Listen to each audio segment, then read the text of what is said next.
Hello friends, મારી YouTube channel કલ્પના home કિચનમાં આપનું સ્વાગત છે। આજે હું તમારી સાથે શેર કરીશ સેવ ટામેટાનું શાક। સેવ ટામેટાના શાક માટે આપણે પહેલાં ગ્રેવી બનાવવાની છે। ડુંગળી, ટામેટાં, લસણ અને લીલા મરચાંને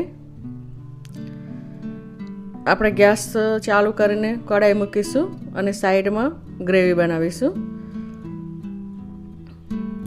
આવી રીતે આપણે કટરમાં ગ્રેવી બનાવી લેવાની છે। તેલ ઉમેરીશું આપણે કઢાઈમાં 100 ગ્રામ। આ તેલ ગરમ થાય પછી આપણે રાઈ ઉમેરવાની છે 1 ચમચી। રાઈ બરાબર સતળાઈ જાય પછી આપણે એના અંદર જીરું ઉમેરીશું। જીરું આપણે 1 ચમચી લેવાનું છે। જીરું રાઈ તેલમાં બરાબર સતળાઈ જાય પછી આપણે એના અંદર હિંગ ઉમેરીશું।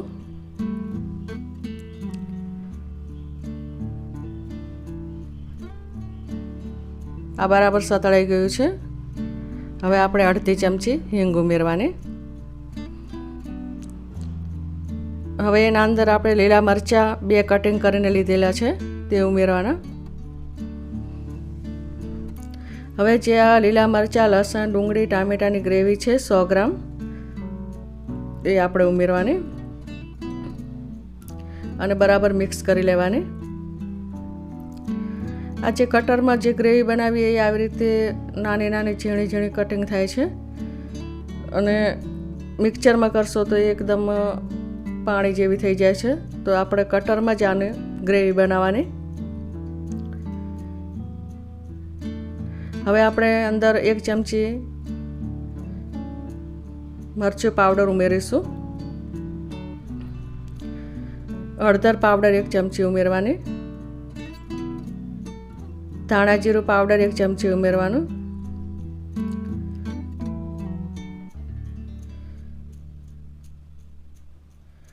બરાબર મિક્સ કરી અને પછી આપણે મીઠું ઉમેરીશું 1 ચમચી, તમારા સ્વાદ અનુસાર ઉમેરવાનું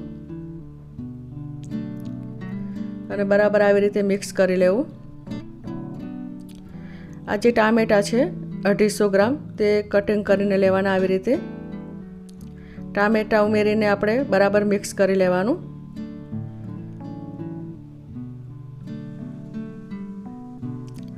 આવી રીતે બરાબર મિક્સ કરી અને પછી આપણે તેના અંદર પાણી ઉમેરીશું।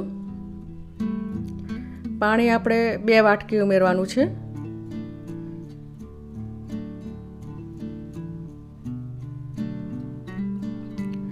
પાણી ઉમેરીને આપણે આવી રીતે મિક્સ કરી લેવાનું। ટામેટાને ચડવા માટે આપણે આ પાણી ઉમેરવાનું હોય છે। હવે આપણે ઢાંકી દઈશું 5 મિનિટ માટે। 5 મિનિટ પછી આપણે જે આ ટામેટાં છે એ ચડી જાય છે। ગ્રેવી અને બધું એકદમ મિક્સ બરાબર ચડી જાય છે। હવે આપણે ગોળ ઉમેરવાનો છે 50 ગ્રામ। ગોળથી જે આનો રસો ઘટ થાય છે અને એનો ટેસ્ટ પણ સારો આવે છે ગોળથી।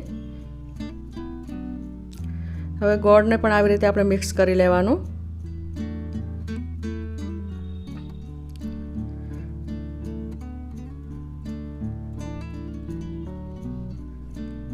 હવે આપણે આ જે ગરમ મસાલો છે 1 ચમચી, તમારે જે પ્રમાણે ઉમેરવો એ પ્રમાણે ઉમેરવાનું ગરમ મસાલો।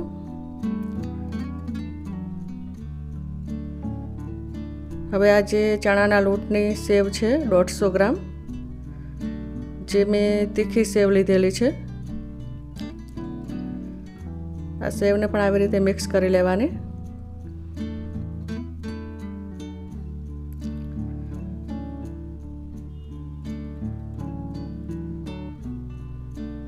આવી રીતે મિક્સ કરીને આપણે 2 મિનિટ ઢાંકી દેવાનું।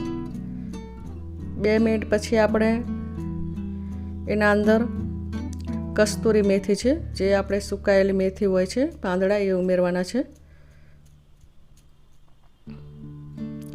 કસ્તુરી મેથીનું આના અંદર બહુ સરસ ટેસ્ટ આવે છે।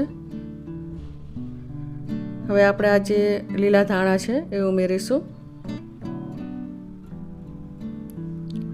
અને મિક્સ કરી લેવાનું આવી રીતે। આ સબ્જી એકદમ હોટલ જેવી બને છે.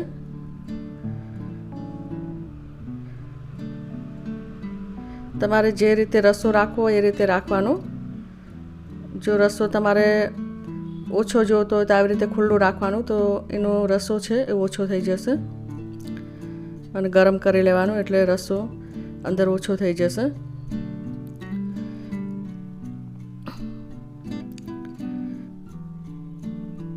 આવી રીતે આ શાક હવે તૈયાર થઈ ગયું છે. તો ફ્રેન્ડ્સ, મારી રેસીપી પસંદ આવે તો શેર કરજો, સબસ્ક્રાઈબ કરજો અને મારી રેસીપી કેવી લાગે તે કોમેન્ટ જરૂરથી કરજો.